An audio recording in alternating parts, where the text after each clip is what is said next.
Hello and welcome to Turbo Thumbs. I am Rasta Joe and this is Techno Thumbs, where it's all about our gaming gear. Today we're going to talk about Amiibo, Nintendo's Toys to Life figurines. When they first came out in 2014, Nintendo underestimated the popularity that they would gain. Some Amiibo became so rare that people were selling them on eBay for 3 to 4 times the retail price of $12.99. To make sure they got the ones they wanted, collectors had to resort to lining up outside stores hours before they opened. I myself woke up at 4 a.m. on one such release day, and when I got to the store at 4:30, there were already 2 people ahead of me. Now this was when stores were only getting 3 or 4 of the rarest Amiibo for the release, but Nintendo has since been better prepared for the demand, and camping out is, thankfully, no longer necessary. Though they're beautifully crafted on their own, a large percentage of the Amiibo community likes to customize their Amiibo or even change out the figures completely. As you can see with my Captain Falcon here, I've bent his front leg down so that he looks more like he's doing his famous knee. I used hot water to make him more pliable, and then once I put him in the position I wanted, I soaked him in cold water to hold in place. And I repeated this process many times, but as you can see here, I still had to tie his leg down to keep it where I wanted it. Another customization I did was my Wario, and as you can see, it looks like he's discovered a nice little treasure trove. So now, let's take a more general look at the Amiibo. There are different series, each with their own art style and different bases underneath. But some aren't even figures. There are Yoshi plushie Amiibo and Animal Crossing card Amiibo as well. The figurine Amiibo are hand-assembled and painted in most cases, but these little guys are more than just statuettes and cards. Each one has its own internal memory that differentiates it from even other Amiibo of the same name. They can, in a very limited way, learn using this memory. But there are no openings, so how do you connect to the memory? Let's take a look inside. Okay, so we've got our sacrificial Ryu Amiibo here. Already got one of those, and Target was nice enough to send me a second one for free. So we'll use him as our opening up Amiibo. And you can see I've got 2 screwdrivers here.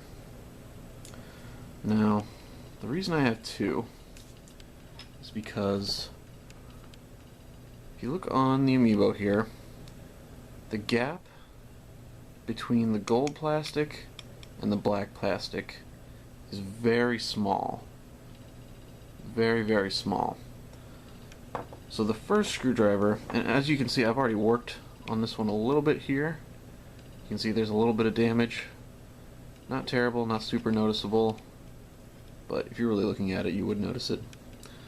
But anyway, I used the first screwdriver, which as you can see is a very, very thin head.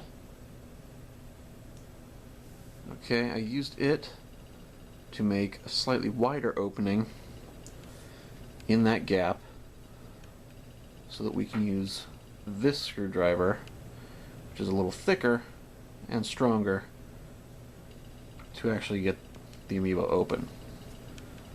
Now the reason I didn't use the smaller screwdriver to just open it up is because the metal of this one is inferior to the metal of the bigger one, and it actually bends when you try to open the Amiibo with it. But let's go ahead and open it up. I'm going to use our stronger screwdriver, insert it into the gap, and then we're just going to pry it right open. Doesn't sound too good, but it's okay. This is just a junk Amiibo now. Oh, and I can see that inside I'm damaging it already. And you can see this white piece of paper right here is the actual memory of the Amiibo. And it looks like I damaged it a little bit, but maybe it'll still work. So so you can get a better look at it. This is the NFC chip, which houses all the data of the Amiibo. So this is the heart and soul of the Amiibo. Nothing more than paper and a couple thin pieces of metal. But how does this communicate with the games? Well, this spot on the Gamepad uses radio waves to power and interact with the NFC, or Near Field Communication chip. As you can see, it immediately knows what Amiibo this is, and here we can give it its own personal identity. That's all for now, but come back next time on Techno Thumbs for a look at just what we can do with these fantastic Nintendo figures. If you like what you've seen here, don't forget to like and subscribe, and tell us in the comments which Amiibo is your favorite and what we should look at next. You can follow us on Facebook at facebook.com/turbothumbs or on Twitter at twitter.com/turbo_thumbs. Once again, I am Rasta Joe, and thank you for checking out Turbo Thumbs.